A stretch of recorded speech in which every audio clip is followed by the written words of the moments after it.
Okay, well, welcome everyone. I'd like to take a moment to mention the passing of Queen Elizabeth II. I grew up in Canada, and Barry, of course, is English. Queen Elizabeth was an icon of the stable rule of England and Canada for most of our lives. Her picture was in our classrooms, on our stamps, and on our money. We paid tribute to her frequently. Barry was also on our honors list a few years ago, and he met with her and was given the title Commander of the British Empire, CBE. The Queen will be missed. And it's also the anniversary of the attack on the World Trade Center, so please keep those victims in your thoughts today as well. Barry Kemp is a retired professor of Egyptology from Cambridge University. He's excavated in Egypt for more than 40 years. He's also the author of two well-known books, Ancient Egypt, The Anatomy of a Civilization, that's this one, and The City of Akhenaten and Nefertiti, Amarna and Its People. He's a world-renowned Egyptologist.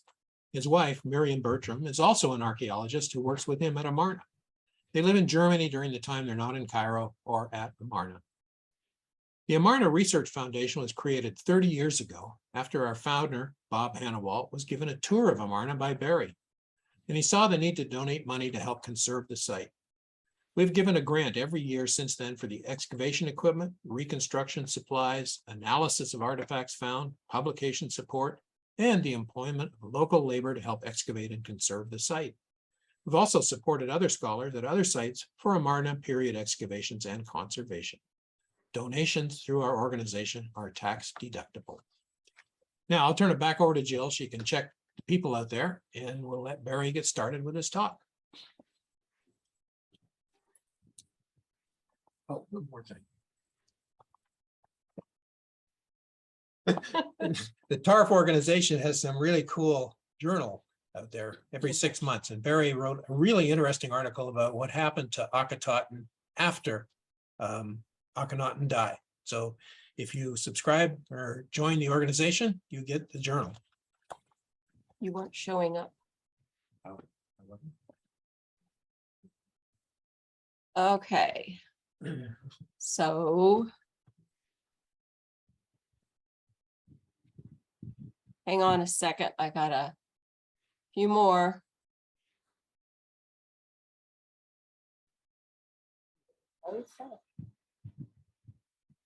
And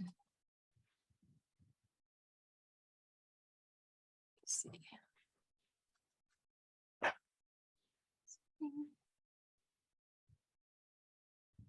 Oh, no, I can't do that. Okay. Can you all hear me? Yes. Okay. Because it's not going for speaker here. Okay, Barry, are you sharing your screen? You need to give us permission again. Let me go. There we go. That should do it, maybe. So that's it. Can you see? There's kitties. It is, yes. Wait, I'm starting the presentation. Okay. So left and right. No? Okay. And on the assumption that everybody can hear me, I will say hello.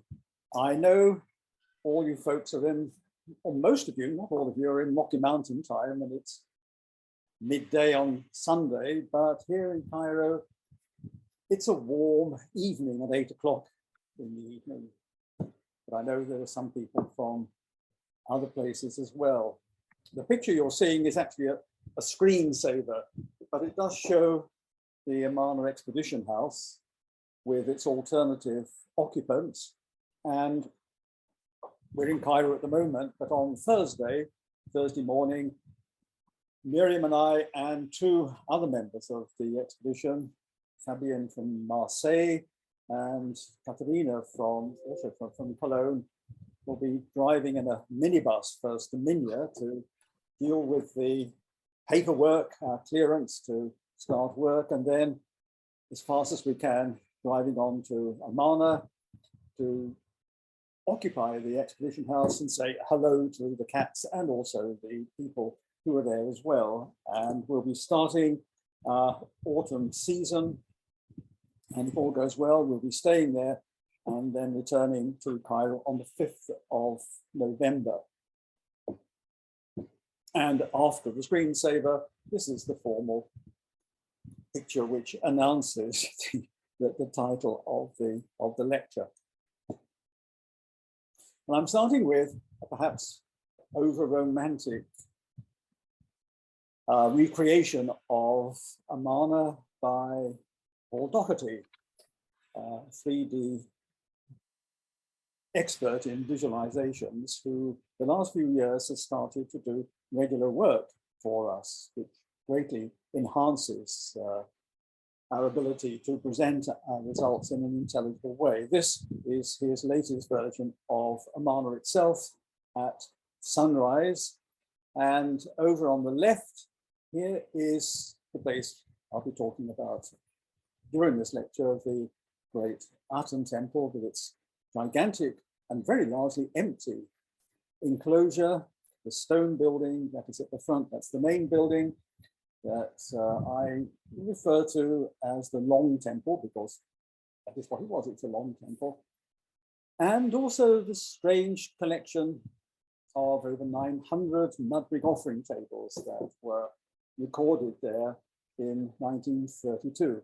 And you can see how the temple sits on the edge of the central city at right angles to Akhenaten's main palace, a smaller version of the temple, the small Aten temple, and between it, a dense accumulation of administrative storage buildings. There's a huge bakery here that provided bread offerings. The Amarna letters were found in a building towards the back, and then a little bit in the distance, the beginning of the major part of the city where people lived, the main city. And the river, which it seems ran more or less where it does today, very close to the city and especially the great palace. So that's the setting. The existence of the main temple to the Aten has been known for a long time, particularly because remarkably detailed pictures of it, without actually giving a precise location within the rest of the city, but remarkably detailed pictures of it are contained in some of the decorated rock tombs in the hills behind Amarna. And for tourists, it is perhaps the main attraction of going to Amarna to see the decorated tombs. And as I say, some of them do contain remarkably detailed pictures of the temple, which has certain familiar elements, a pylon at the front with flagpoles, but then also unfamiliar elements, a series of open courts with a lot of offering tables with offerings spread over the top.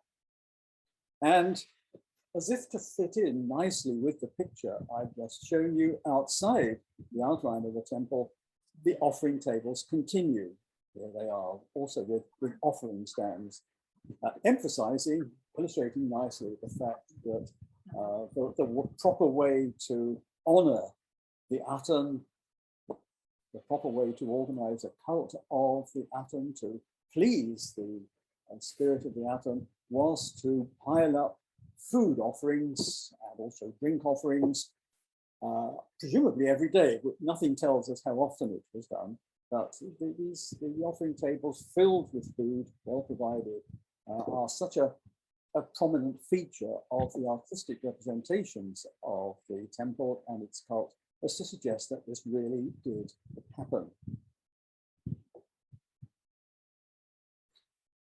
Our understanding of the Great Aten Temple was hugely increased in 1932, when in the space of exactly 30 days, the Egypt Exploration Society and its director, John Pendlebury, cleared the Long Temple from front to back, clearing it in the sense of sweeping away accumulated sand and dust and brushing the surface that was underneath so that it could be photographed and planned.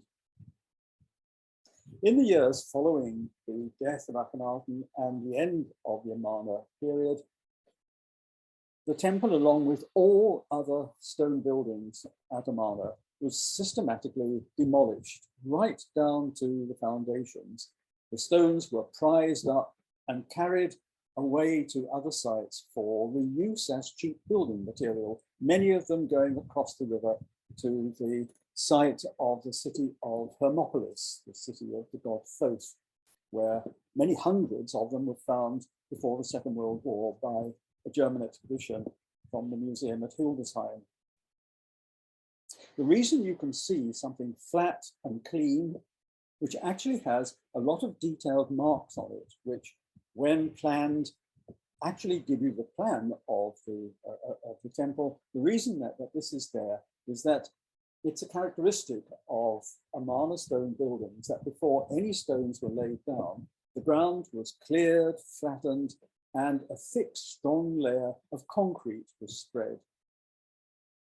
Modern concrete uses lime as its mortar, as its binding material, holding together the aggregate, the stones, to make a really firm, difficult to break layer. The Egyptians didn't make much use of lime and burnt lime. They used gypsum instead, which is readily available in the desert behind Amarna. So this is gypsum concrete. And it's very common at Amarna that the Long Temple, for example, it was completely floored with it. And it was the perfect medium for the architects, having a huge white flat surface of the same scale that the temple was going to be. They could mark on it the outlines of the walls, and every individual offering table could be marked out for the builders to follow. And even though the stones were removed after it was all over, it sat there with its evidence, its details, waiting until 1932 for the British expedition of the Egypt Exploration Society. They were lucky to have a good architect with them. His name was Ralph Lavers, and somehow in the space of 30 days, he managed to plan the whole building, sketching in individual blocks, putting in all the offering tables and the locations of the walls. Having done quite a lot of planning myself, I really take my hat off to him for his persistence and skill in reducing what was quite a large building at a scale of 1 to 100 to a single sheet of paper with all this detail on. And it has been of enormous use to us as we retrace Pendlebury's work and expose it all again in order to make a fresh plan. It's a great use that we have this preview of what is there facing us. Lavers was fairly economical though when it came to all those mud brick offering tables, 900 of them laid out on the desert to one side. He thought that it might have been also repeated on the north side. And in this isometric, not a proper perspective drawing, this isometric projection of the plan, he's filled in the offering tables on the far side as well. These on the outside are of mud brick. The ones inside the courtyards are of limestone blocks. It's an impressive piece of work and captures the essence of the temple, dedicated to the sun disk, which was visible throughout most of its length because the temple had no roof except for this part at the front.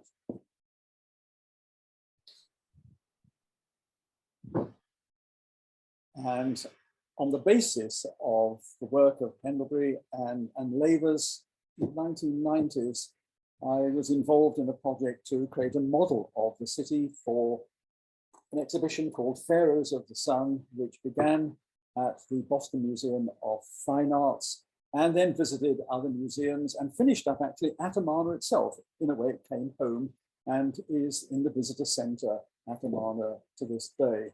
And I advised on various parts. Michael Mallinson, an architect working with us at the time, advised on the other part.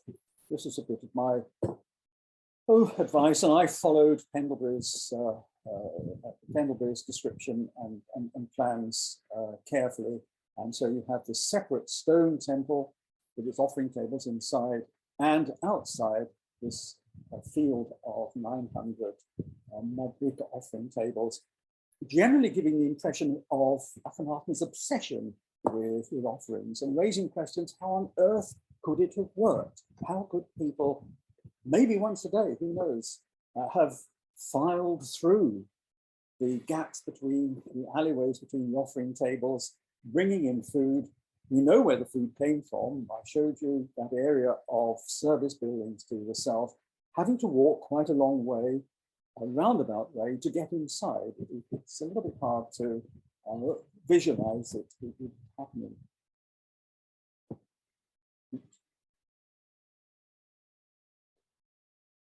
Over the years, I worked at Amarna. I would regularly go past the modern asphalt road, it hasn't always been asphalt, that runs past the site of the temple.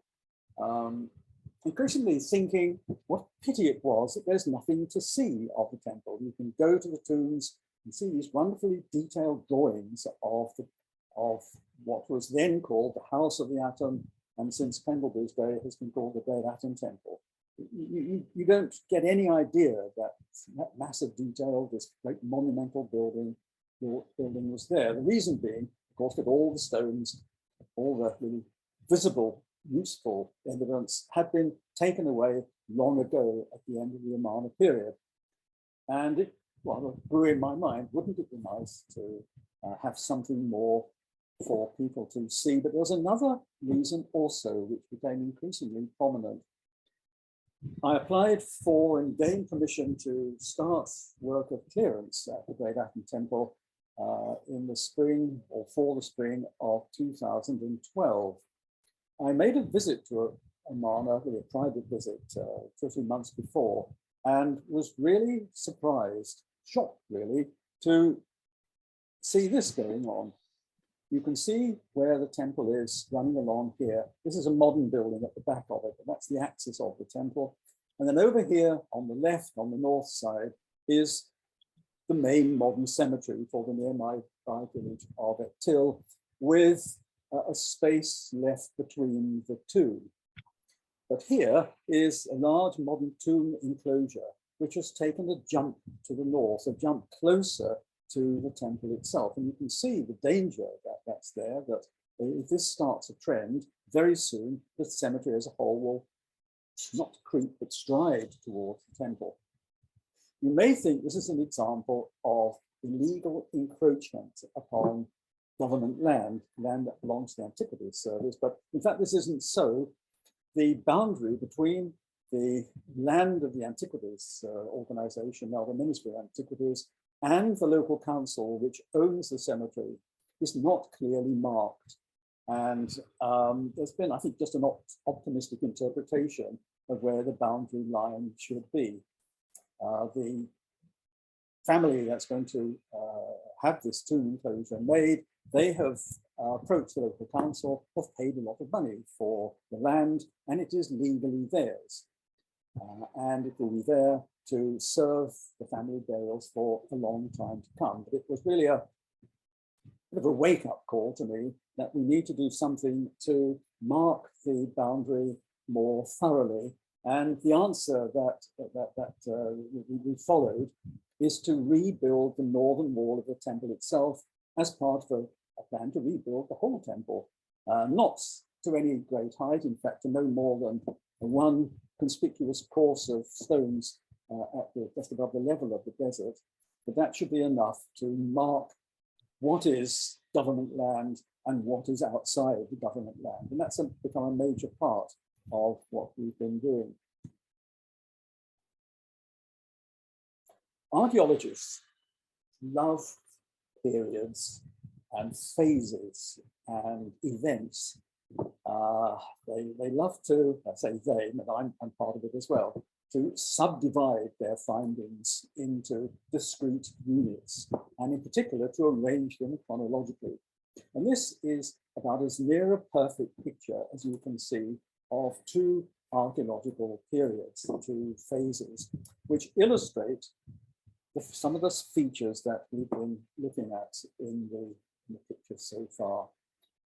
Here underneath the meter scale is a spread of gypsum concrete.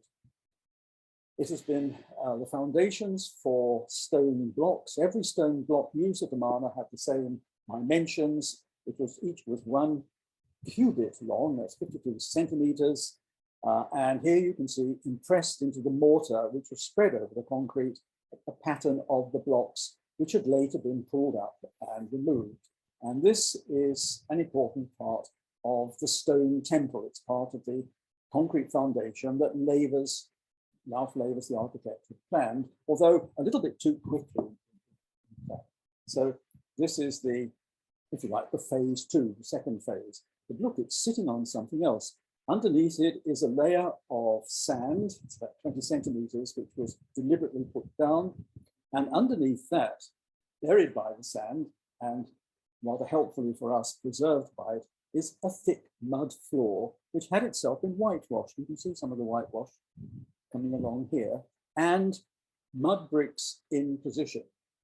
And these mud bricks form one of the offering tables of that huge field that we've seen outside, but now extending into where the stone temple was later built. And this tells us something that I did not appreciate when I was advising about the model, that Pendlebury has lumped together two major periods that were quite separate. Pendlebury saw and understood that there was a development of features. It wasn't all built at once, but he couldn't bring himself to accept that this remarkable spread of mud brick offering tables represented a layout that was separate in time from the stone temple. That the time came when that field of mud brick offering tables was actually buried. It was covered with rubble and sand and disappeared, and the stone temple was built on top. And so as our work has proceeded, I say we've worked every year except 2016 when we had problems with our permit, but we've made up for that by sometimes working 2 seasons in the year. Since we started, we have divided our attention between the stone temple, recording it, rebuilding it as far as we are able, and at the same time, examining in as fine a detail as we can the evidence, the remains of this earlier phase with its extraordinary spread of mud brick offering tables standing on a mud floor that had been whitewashed. It had been standing there for some years, and as a result, the whitewash had, to some extent, worn away. In the case of the offering tables, perhaps washed away. But here's a section of it. We've removed the sand. You can see in the section in the back, sand which had been dumped over the top to bury them closer to the stone temple, which is behind us. It was buried, they were buried in rubble, broken up mud brick and dust. And so here's a group of mud brick offering tables coming to light. And we know they continue unbrokenly for quite a distance further to the south. And maybe as time passes, we'll expose more of them. And here's a group that were at the front of the temple, rectangular, not that well made, in fact. They seem to have been made fairly hastily. They're not exactly the same. And some of them also made of limestone blocks. And this shows that when the temple, when the offering tables were filled in, and if you like, this earlier part was abandoned, to be in favor of the stone temple that was built over the top. Before everybody moved away and started to dump the rubble in to bury them, the stone blocks were pulled up for reuse. And so what you're looking at is gypsum mortar that's been left behind. But the mud brick offering tables have been left in place.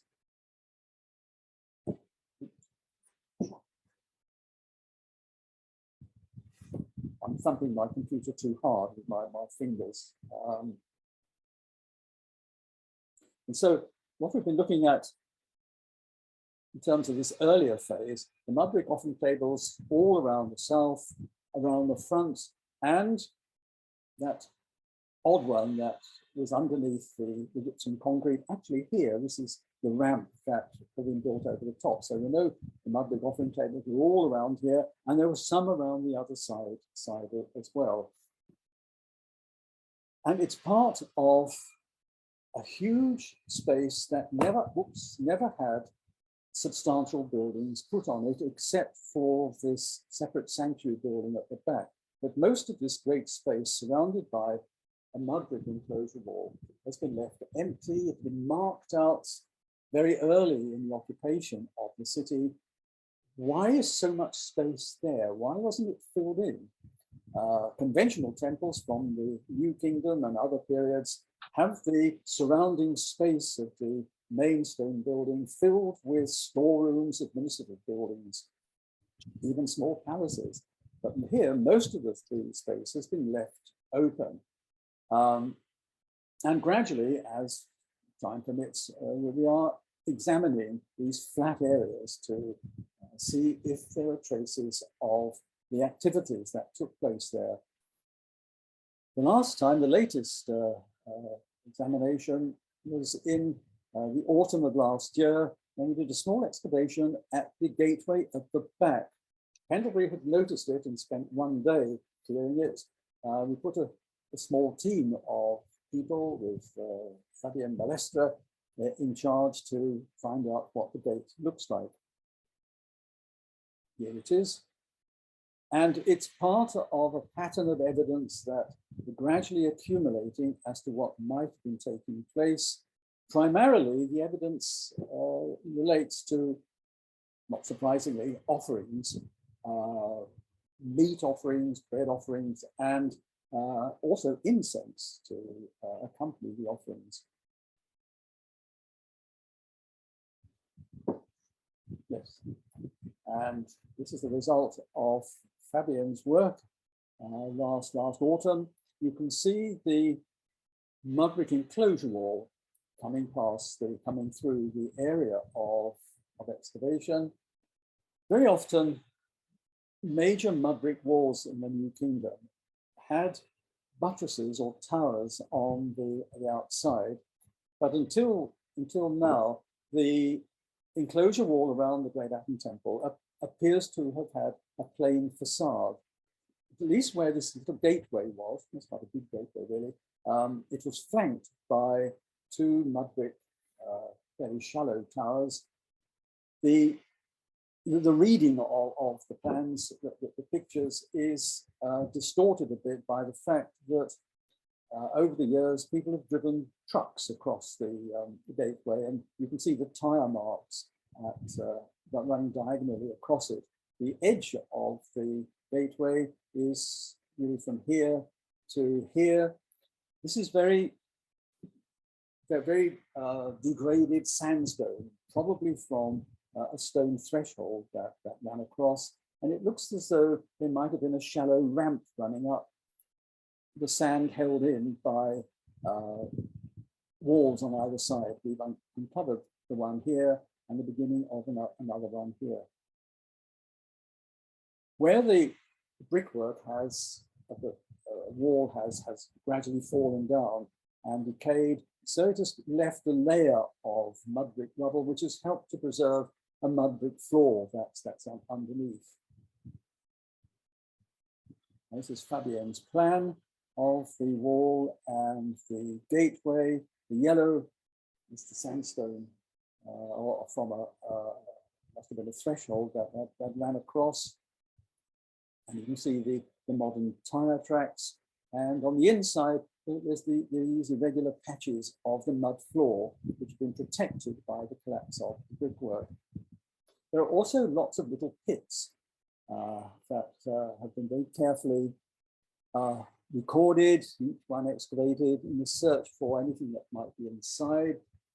In some of them, and also lying on the ground, were pieces of incense And in a pit that was just along the side of the wall here,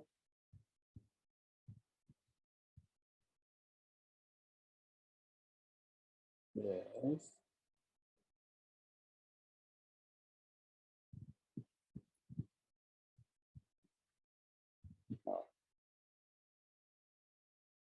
no, it doesn't seem to like this picture. It's a lovely picture of pieces of incense. I have shown it on many lectures and it has never failed.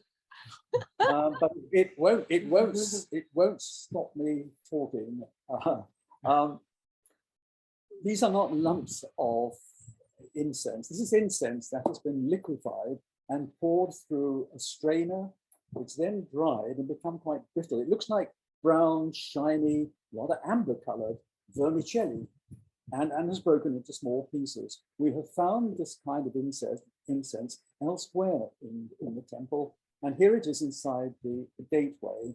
In a way, it's quite exciting because it suggests that people are coming in from outside and either bringing with them or perhaps buying or being given incense as they come through the gateway.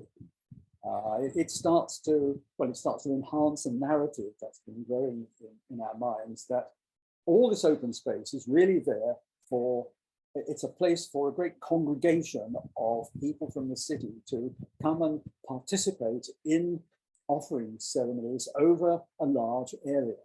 And incense is an essential part of that.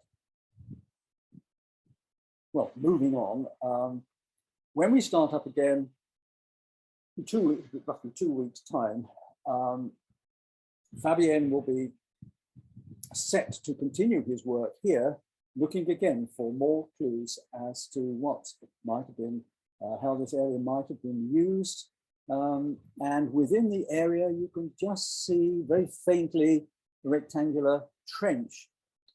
This is where an earlier mud brick, earlier in the sense of the Amarna period, there's nothing here from before Akhenaten, a phase one, an earlier phase mud brick wall has been built.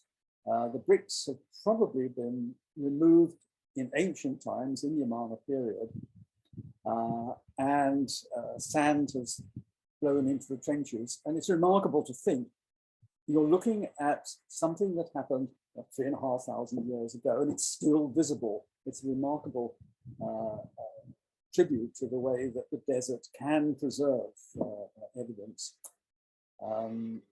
Less and less so, more and more vehicles are now using this as a shortcut, and they churn up the surface badly. But this is one target area for excavations when we get going again. And this is the gateway we've been looking at. This photograph was taken some years before recently.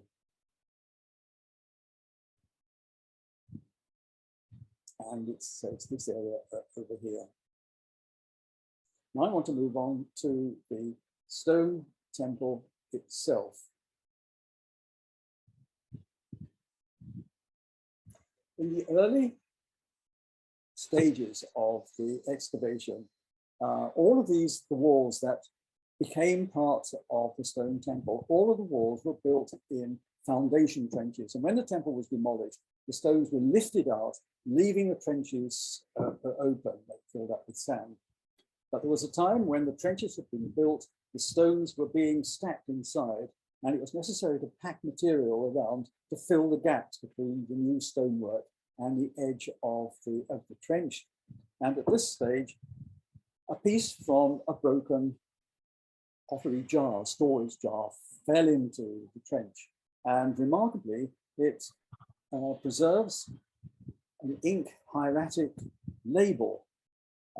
It's remarkable because it actually contains very clearly the very evidence that we most want to see, the date. It's been transcribed and translated by our regular hieratic expert, Professor Marc Devold from the University of Montpellier. And here's his transcription. If you read hieroglyph, you'll see, but here's the easier to read hieroglyph down here. Year 12, wine of the house of the Aten. Wow. So this tells us that the stonework of the temple was being put in place in or after Akhenaten's year 12. That's a bit of a surprise because it suggests that we know that the city was founded in his 5th year. More things were done for 7 years before the actual Great Stone Temple was built or was started. It's a big building. It would have taken some time. Akhenaten died in his 17th year. Did he ever live to see it finished? You can't tell how quickly the builders would have worked. The builders started, as I've explained, by flattening the desert, sometimes by digging pits, and making the floor flat and smooth and covering it with a layer of gypsum concrete. This is the area where one of the pylons, the stone pylons at the front of the temple, would have been erected. And you can see the impressions in a fairly regular pattern of the 52 centimeter, the 1 cubic blocks, often called talatat blocks in modern parlance, where they were placed. And they're being brushed clean by the workmen. I've said that sometimes the foundations were fairly deep. This is one of the things that misled Canterbury labourers. They thought that part of the temple had sunken floors, but the actual floor level is this. This is another layer of gypsum concrete, which more or less duplicated the first one and was there to support the stone, the paving stones. So this is the actual floor, the floor level. We brush it, we photograph it, it's planned very carefully at the scale of 1 to 25. And then when we're satisfied with that, our team of regular builders from the neighboring village of Ektil move in and start work. It's actually a family concern. The man with the floppy hat in the far distance is Shahata Fakhmi, the chief builder, and the man in the pale green shirt is one of his 2 sons who assists him, Muhammad Shahata. And they're starting to build up the foundations for the pylon, which will be visible. By the time it's finished, none of this, the stonework that you can see, will be visible. And because of that, they're able to economize on costs by using small, locally quarried limestone blocks. The quality of the limestone is not very good for careful building. It's relatively cheap. It's used a lot for the tombs and houses, but you don't want to have it seen to representing ancient stonework. And it also allows us to use black cement rather than white cement, which is much, much more expensive. So this is the first stage in building up the foundations. And here it's got a little bit further. You can see the floor, the floor cements. This is where people would have walked with good deep foundations underneath them. And when the cheap, rather ugly stonework has reached almost ground level, we then bring in blocks of stone cut to the ancient size. If we need corner moldings, they're provided too. We bring them in from the famous quarry of El Tura, just outside Cairo, famous because its stone has been recognized in the outer casing of the pyramids at Giza. It's beautiful stone. It has almost no grain. Sometimes when it comes, it looks like cheese, actually, and it's fairly soft. When it's been exposed to the air for some time, it hardens and goes slightly yellowish and looks very, very attractive, very easy on the eye. So we bring in these blocks, which are quite expensive and much more expensive than the small ones, and they're laid on top. And so here are our pylons, now seen from the other direction. This is like an apron that was brought to one side. Almost certainly a support for a platform reached by an inclined ramp, a staircase rather, that was running up here.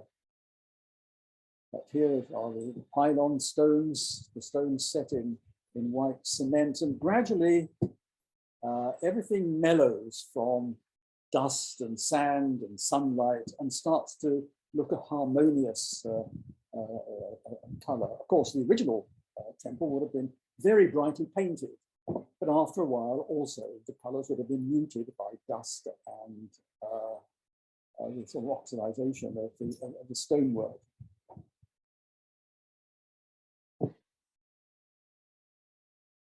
And to help us visualize what we're doing, Paul Doherty has from time to time contributed. This is a visualization of the ideas for representing in stone and also in white concrete. These circular pads are to mark the positions of columns, help us to visualize what we're doing. And this, in fact, is more or less exactly as it now appears.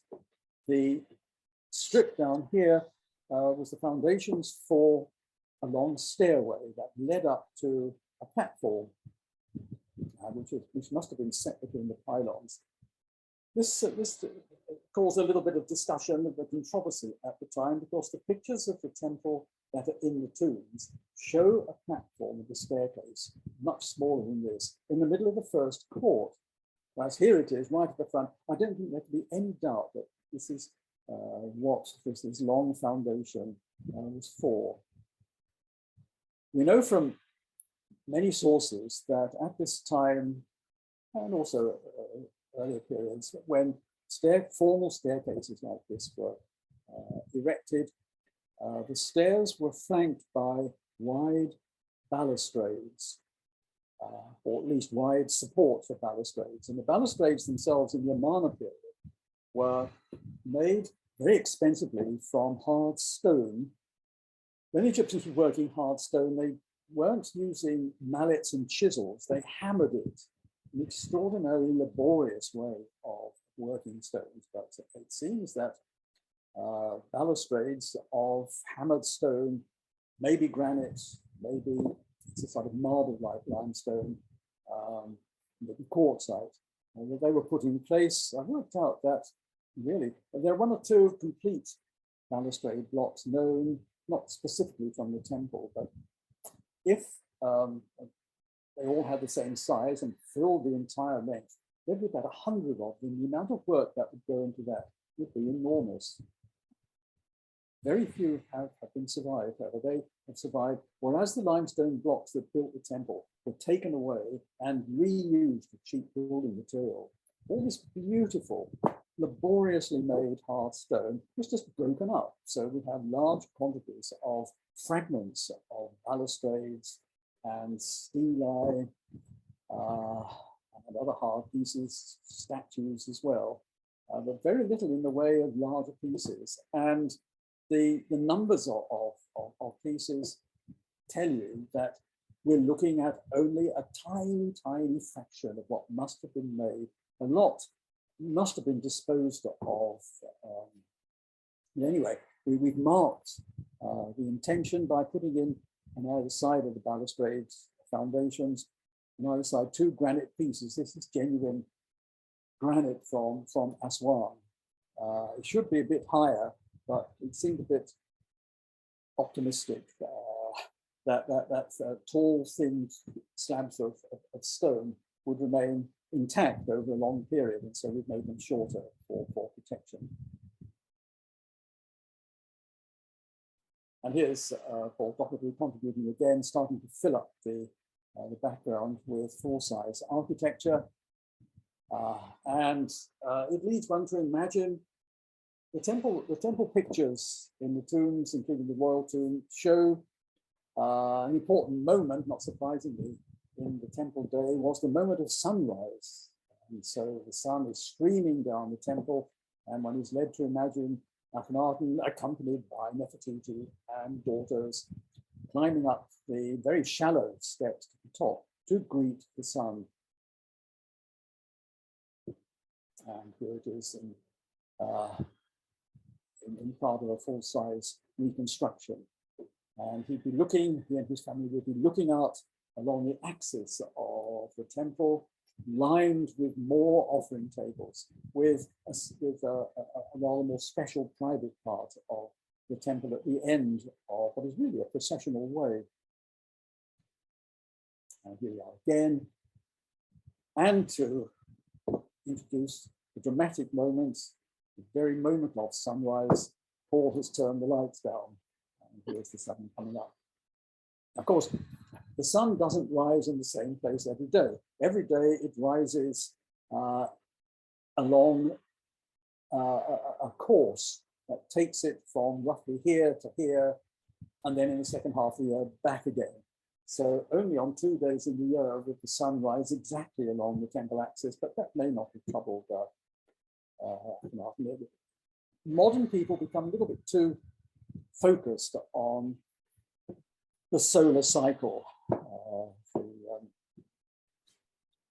the equinoxes and so on. It's not clear that the Egyptians were that interested in it. The main thing is that the temple points towards the east, and every day the sun would have visibly been in your face in the morning, even if it's not shining down the axis. So far, I've talked about temple foundations and how we reconstruct them. Do we ourselves find much of the decoration?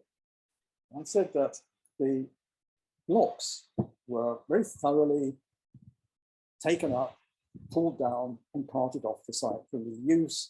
The hard stone elements were smashed up with equal thoroughness.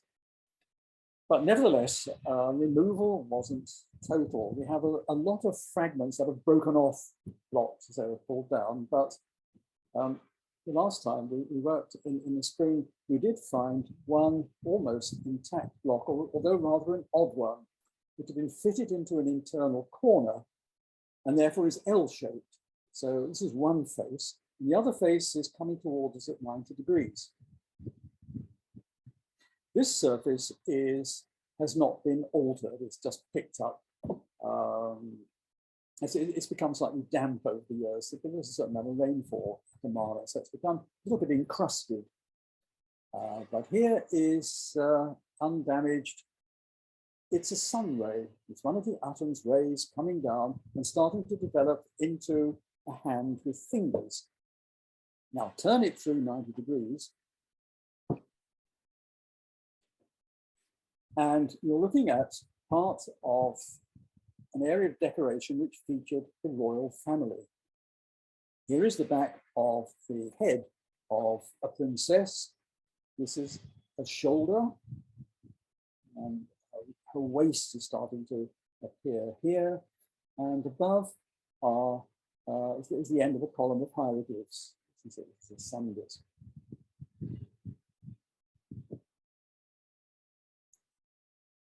And here's a duplicated copy of that particular block. A little bit of infill to reconstruct the outline of the princess with a very elaborate hair arrangement or wig, and she's holding a sistrum, which is a traditional instrument for use in temple ceremonies, which has been retained by Akhenaten. And here she is with her rather chubby thighs and her rather skimpy costume. And her name was up here, and there's that hieroglyph that has survived. Now, I use the word survive because I don't think you noticed it. The top of her head has been shaved off by a person wielding a metal blade who scraped the surface down, trying to obliterate the princess. And not doing it completely, but the gaps have been filled in either with gypsum or with a mix of gypsum and powdered lime, the intention being completely to obliterate the scene. It would have been just left white, whereas that has not happened to the atom disk. In fact, there's the edge of another one coming down here, so it's quite a close clustering of almost vertical sun rays, which have been left very prominent. They've been picked out in red, that you turn from this face to this face, which would have been just white, without any features of the royal family visible at all.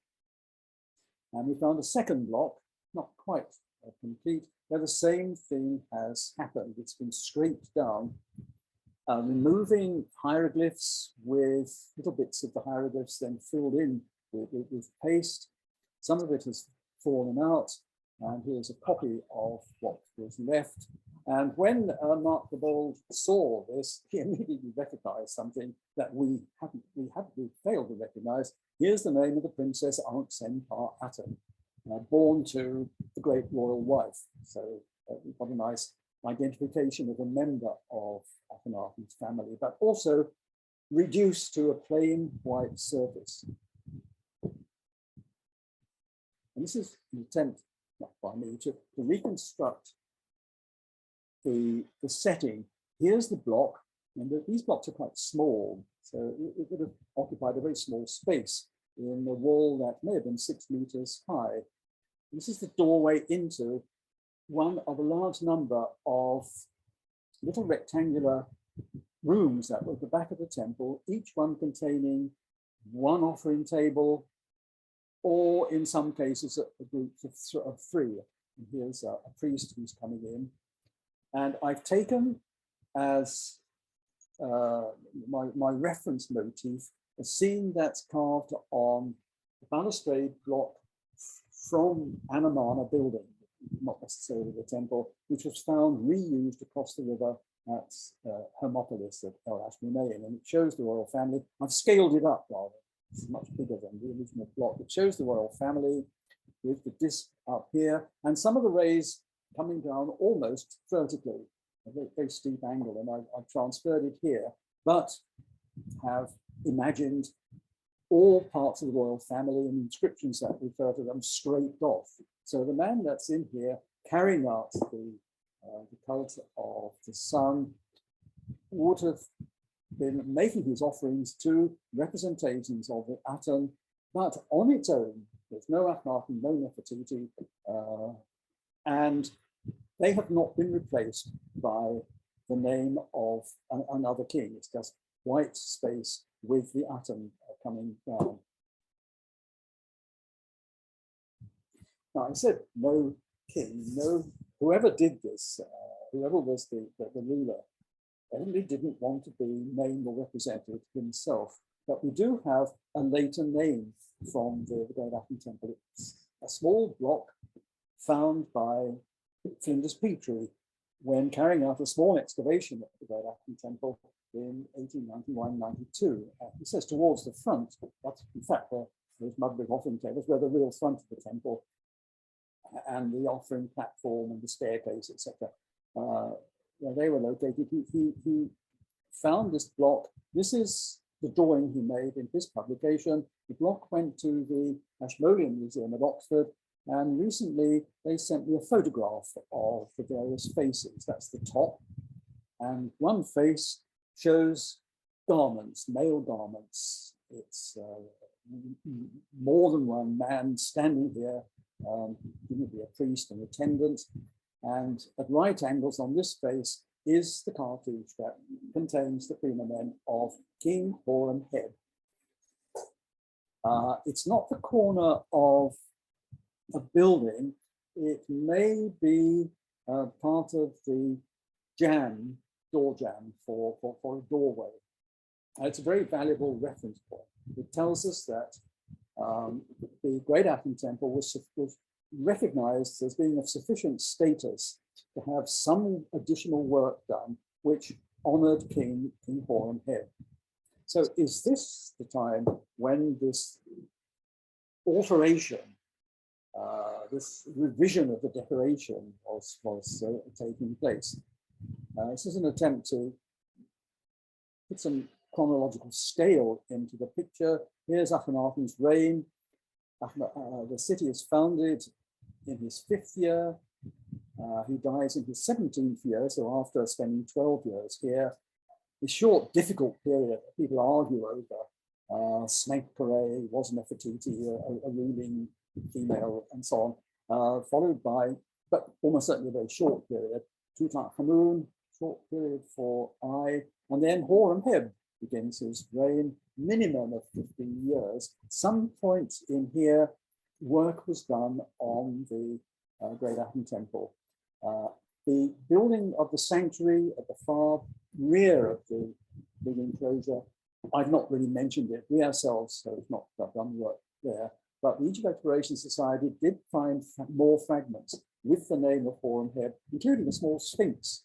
So people were accepting that this was a cult layout for the Aten a good many years after Akhenaten's death. For how much longer this happened, we can't yet tell.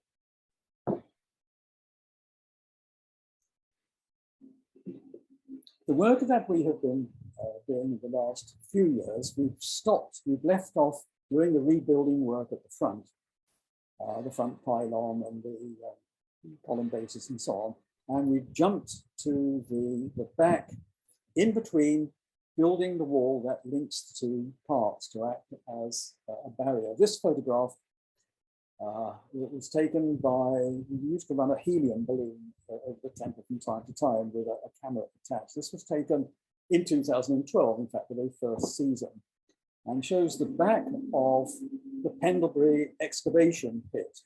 This is the back of the long temple.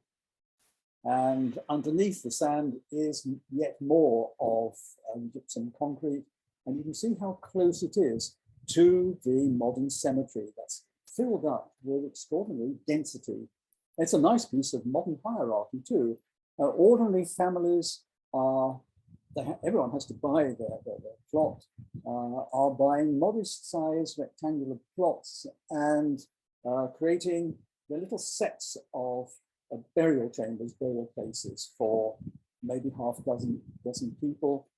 But those who can afford it, those who are wealthier, are buying a much larger plot of land, reserving it for several generations to come, and building a stone enclosure. And inside, at this point, some of them are, this one is still unused, but as members of the family die, so these rows of chambers are built in inside.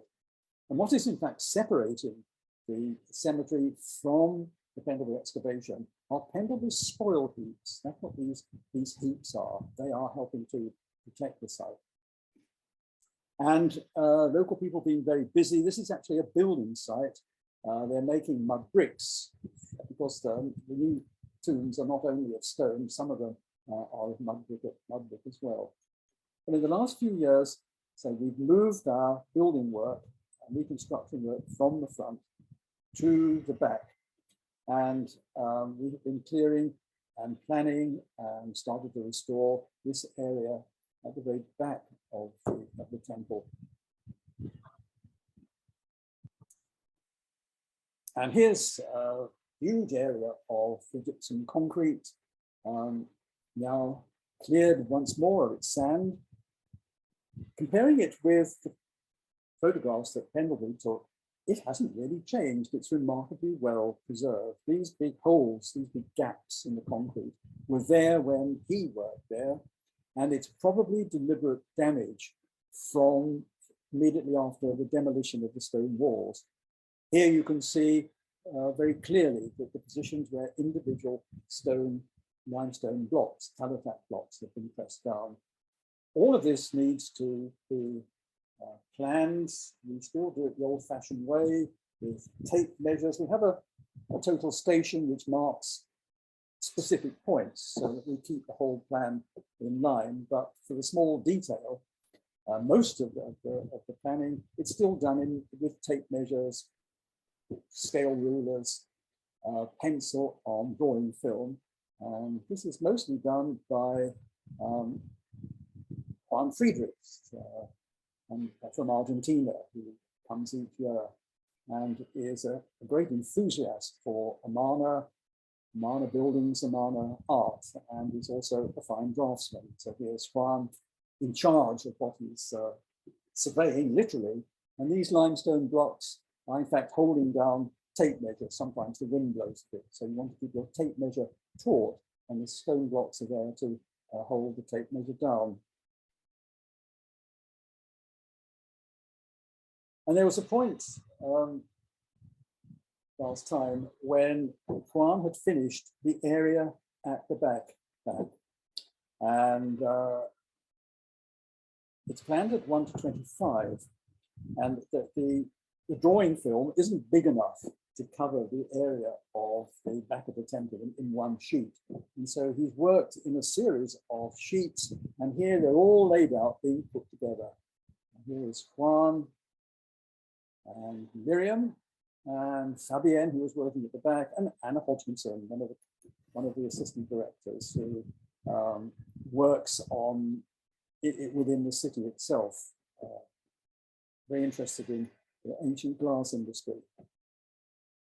Now, what do you do next with these huge plans? You can't photograph them directly. The way to proceed now is to digitize the lines. And so the sheets are scanned. They have quite a small scanner, so they have to be scanned in lots and lots of pieces. And then the pieces are joined together in Photoshop, and they're all the lines and the colors and the details, all the spotlights and labels are put in with the Illustrator program. Now, scale of 1 to 25, you start to realize when you think about it, how big this is. From here to the back, so from here to the back is about 5 feet. And this is only the rear part of the temple. There's several times the length of the building to come.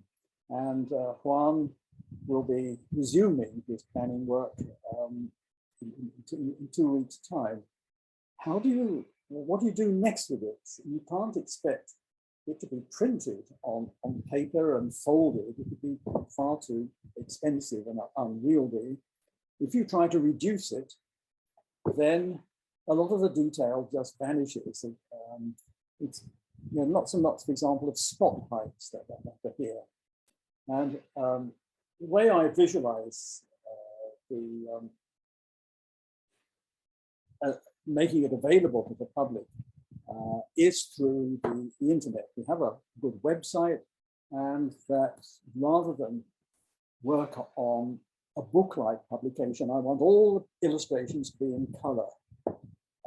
It'll have to be an internet publication with pictures like this scanned at the original size, and you can move across them and see all the detail, and it's preserved there, inshallah, for posterity. Whether there'll ever be the funds to print it, I'm not sure.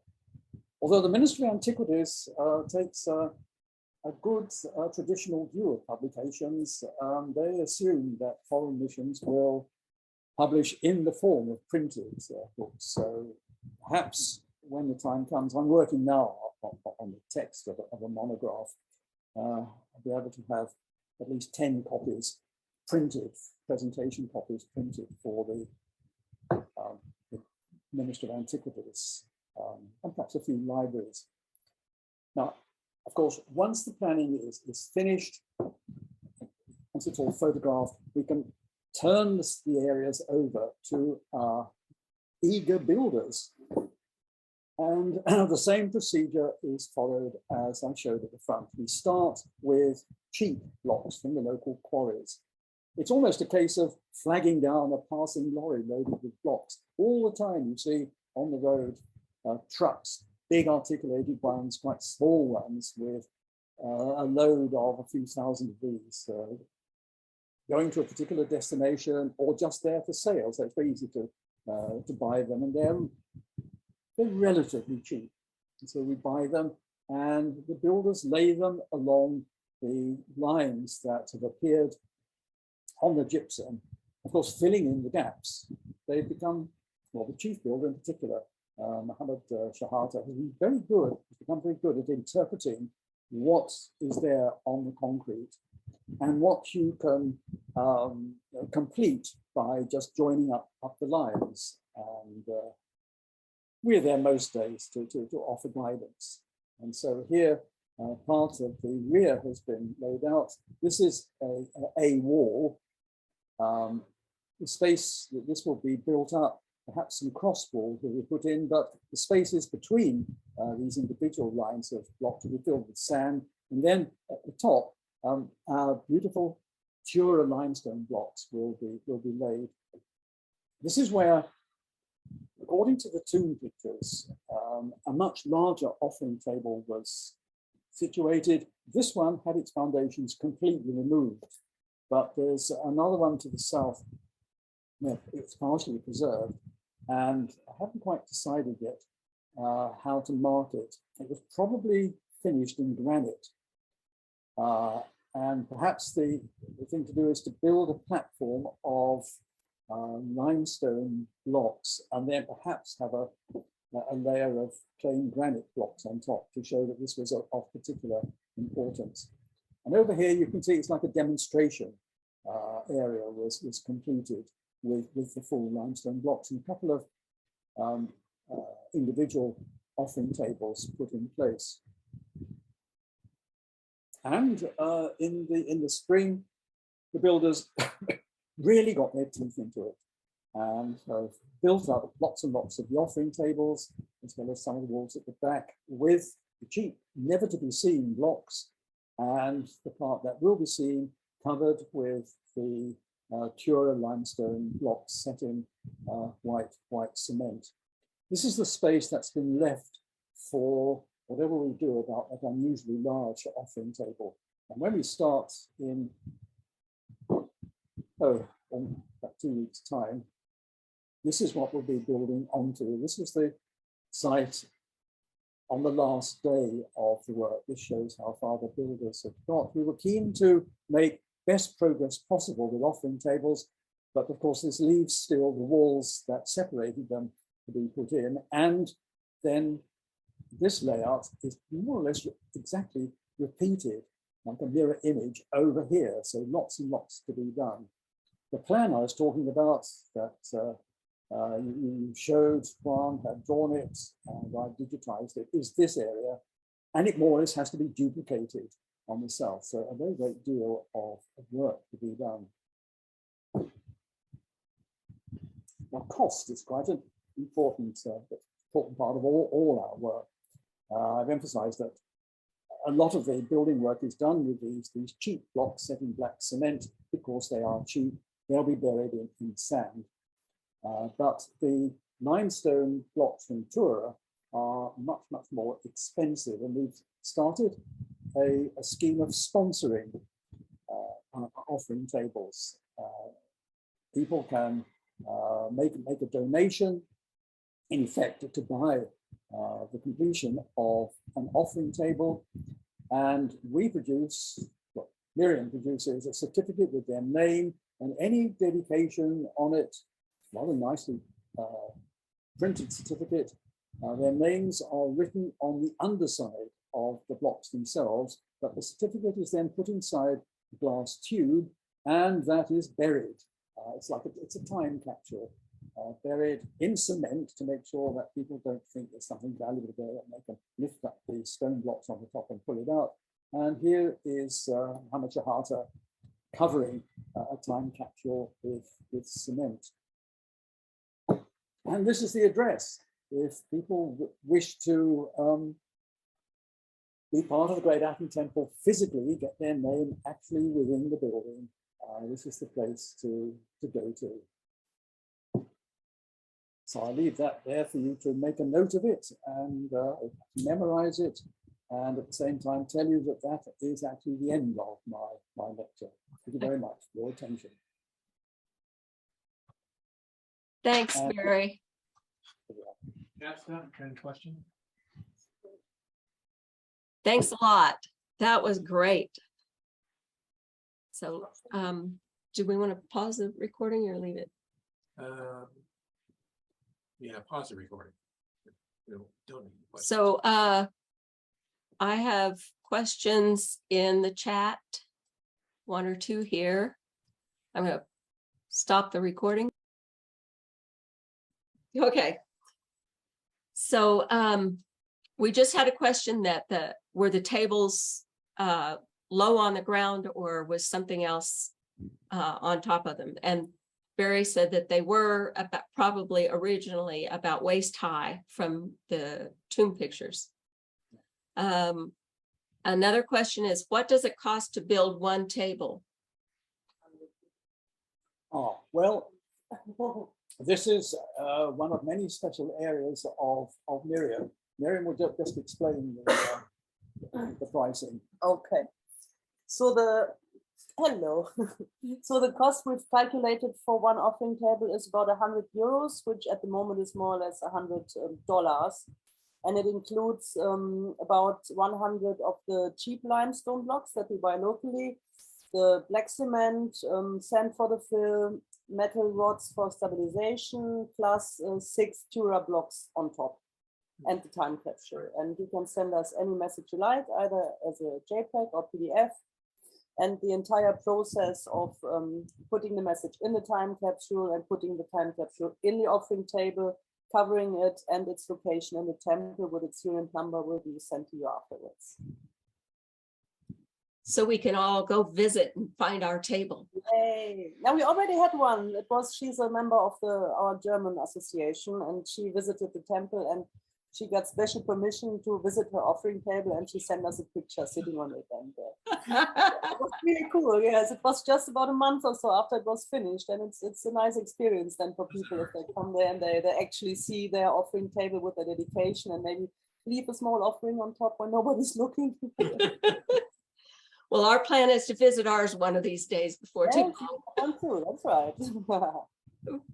Thanks. Welcome. Okay, back to the expert. I have a couple of Yeah. comments. One is, if you'd like more information on what Barry's talking about, he in great detail puts in on these You can't see it. journals. That's all right. It's all right.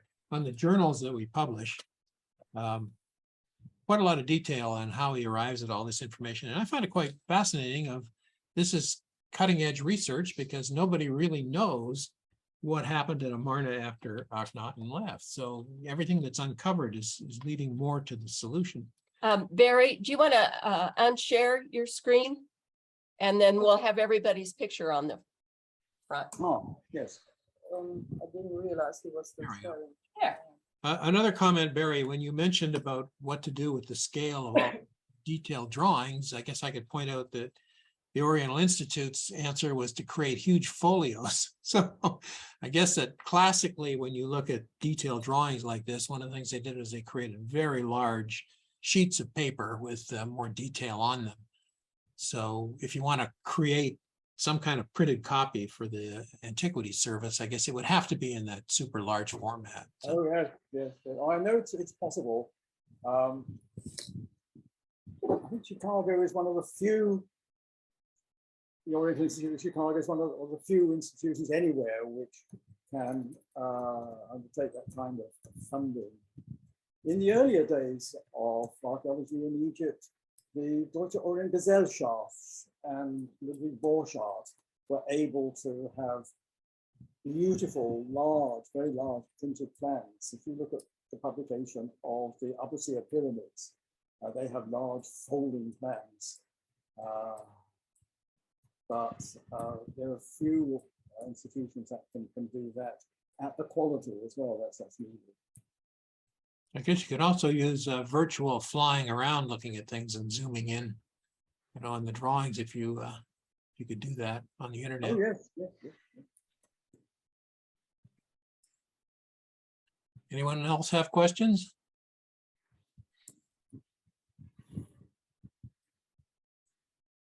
Nobody? Yes, I have a question. Ray, why? How are you? I am very well, thank you. Yeah.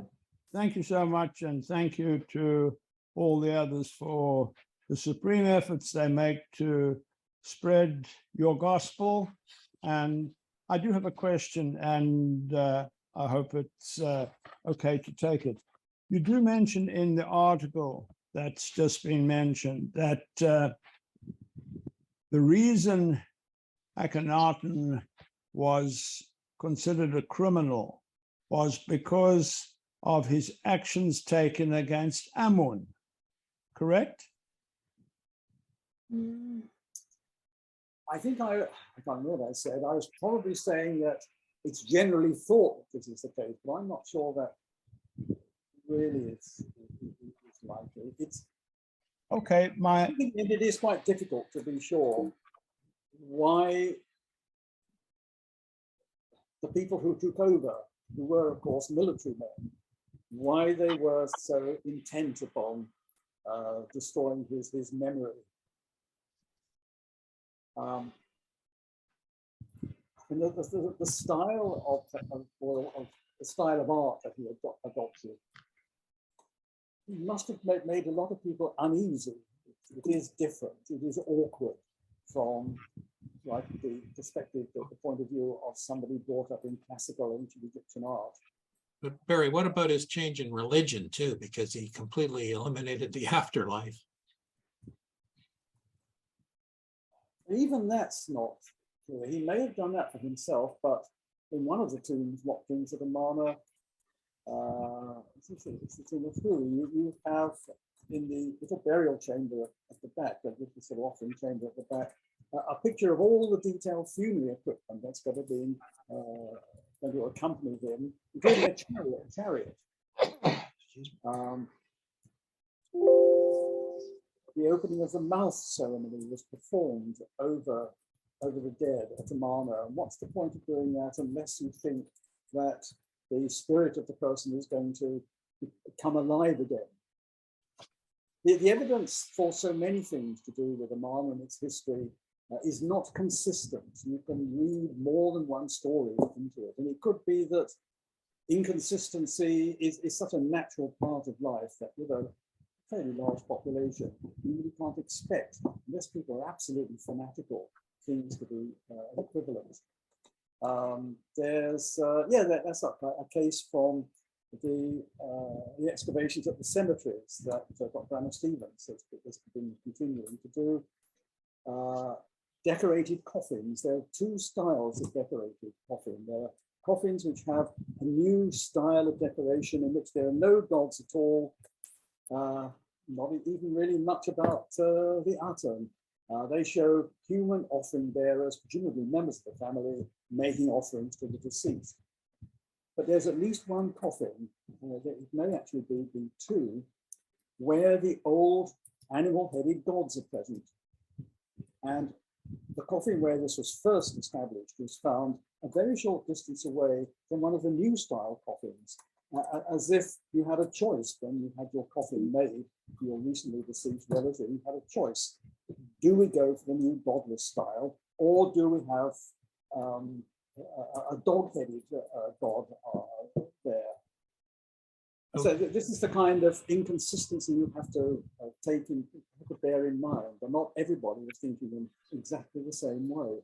So Barry, if I could add a couple of things. One is in your report that you just published in the Akhenaten Sun, you mentioned that at the time of Horemheb, I don't remember the name of the gentleman's tomb, but he called Akhenaten a criminal.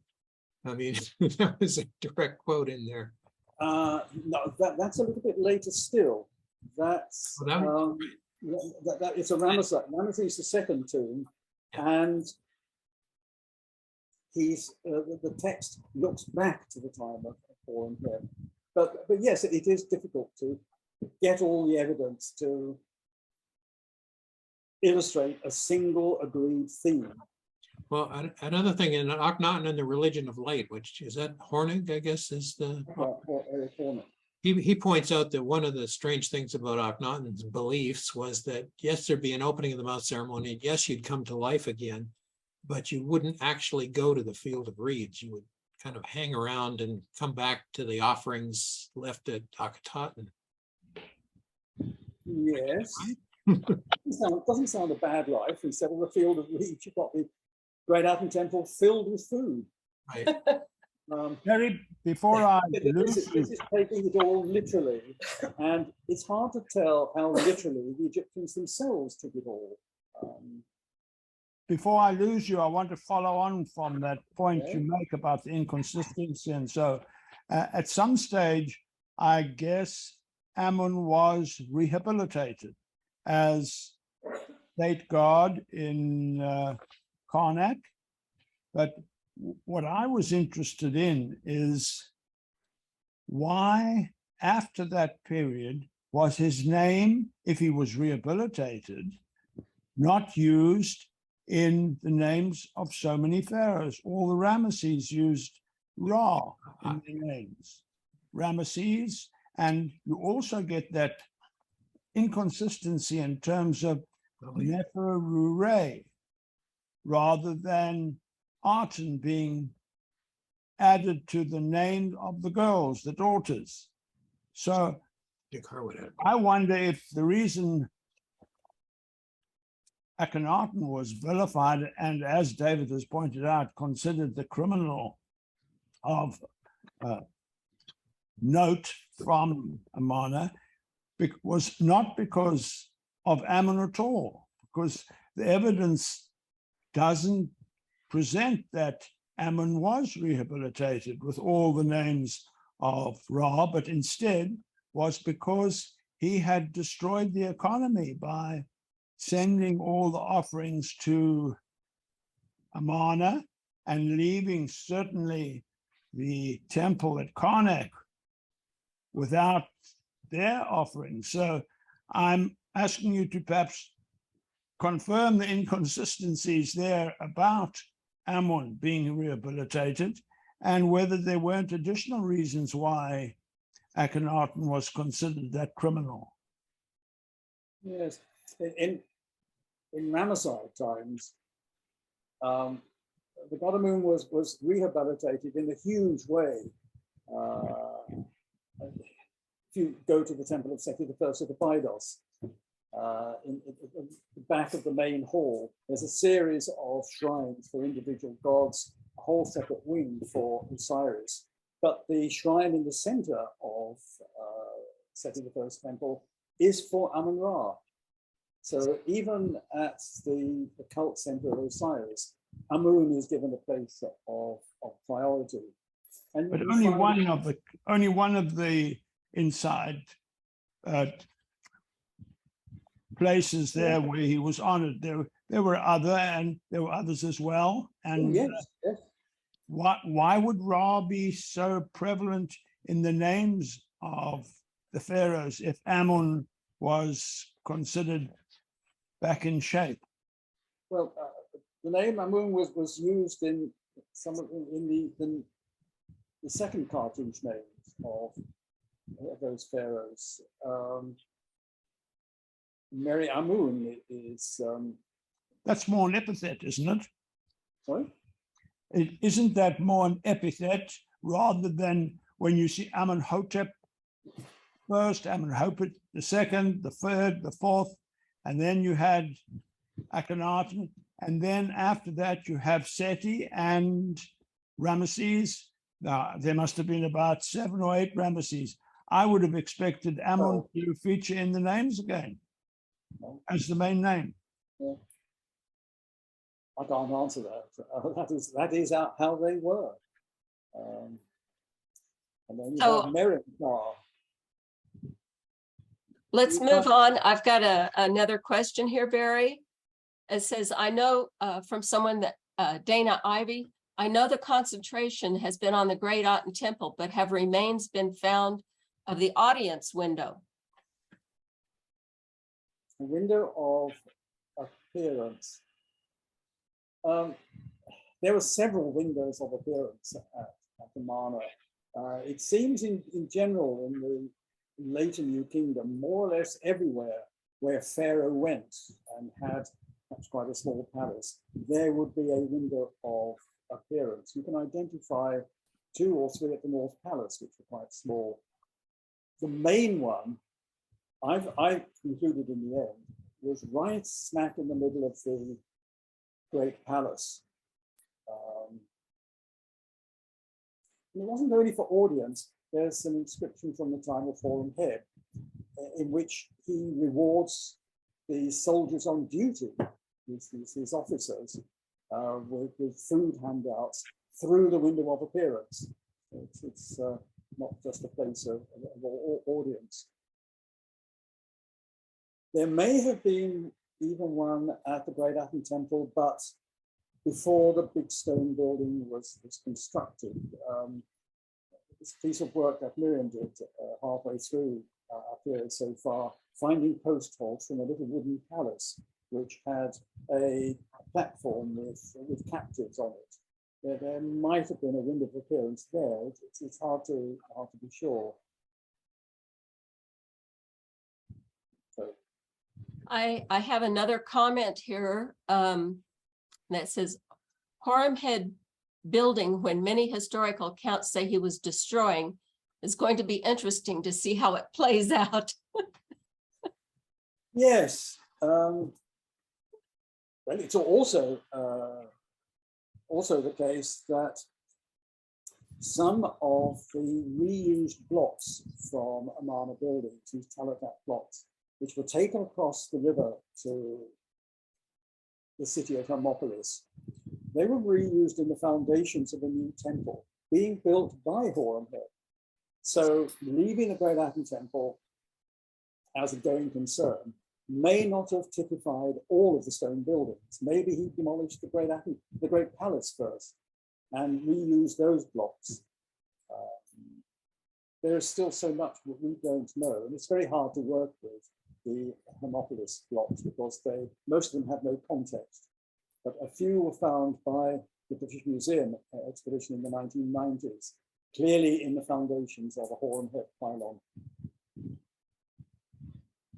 I'm not sure. I had to leave for a moment. Just to tell everyone, there is in the chat, you can see the link to donate blocks or offering tables. So the website is there if you want the GoFundMe link. Check in the chat. Another question here from Mr. Z is, what are you enjoying most in the new museum? Are there any inscriptions that indicate what the top of a sacrificial/offering table might have looked like? Were those tables also present in the funeral temples in the cliffs, for example? No, to the last part, there are no offering tables in the tombs. There would have been the opportunity to carve them out of the living stone, as it were, but that opportunity wasn't taken. Offering tables seem to be concentrated, or really in the two Aten temples, the large one and the small one. There are a few in the North Palace. 2 are known from one of the private houses, but that's all. As to the question about the new museum, which new museum is this? Is Mr. Z still there? What museum? Which new one?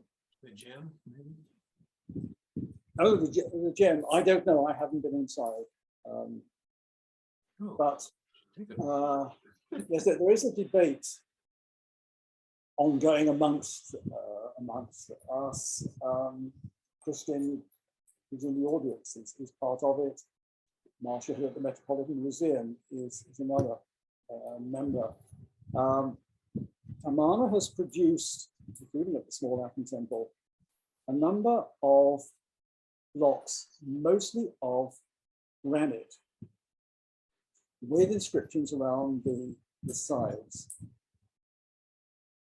And there is a choice. Are these bases that statues stood on, or could they be offering tables? The idea that they're offering tables is supported by a few found at Karnak. One of them actually has the Hetep hieroglyph, which stands for offerings, carved on the top. That's an unusually explicit statement. And we have broken pieces of similar things from the Great Aten Temple in granite. And yet the evidence that we have for the offering tables as they were set up on all those little rectangles is that they were of limestone. The Pendlebury found a few of the sort of foundations for offering tables actually still in position, made of limestone blocks. So if you want to have these granite blocks as offering tables, you have to imagine them perched on top of, say, 4 layers, 4 courses of limestone blocks. I don't know how sensible that is as a building practice. I say it is a debate. They're not sure what the answer is to these granite pieces. So much has been broken up. We're working with very much with incomplete evidence. So Barry, can I ask another question about the gym? Obviously, they're going to concentrate on Tutankhamun at the gym, especially this year with his anniversary. Do you know if they've moved other Amarna period stuff into that museum? No, I don't. I don't follow the progress on the museums much. One thing I can report is that after quite a long delay, hiatus, there is now activity happening to complete the Outer Museum at Minya.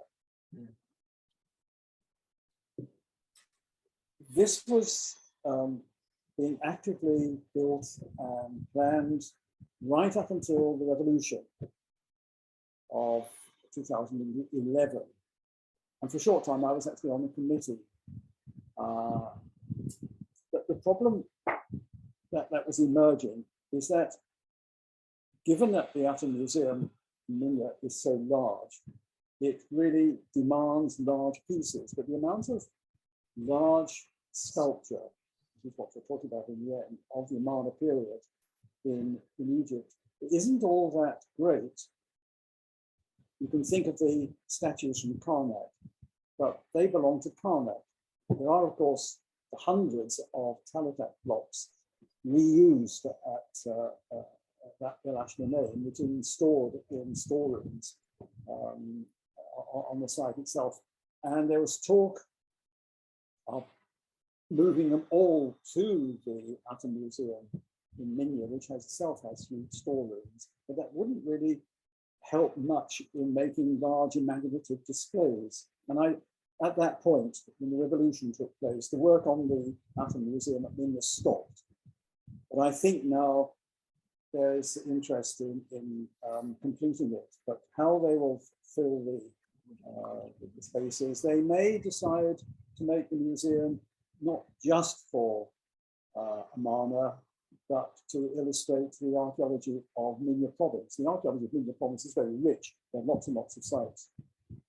But I haven't been into the Egyptian Museum in Tahrir Square for a couple of years, so I've not been tracking what's been going on.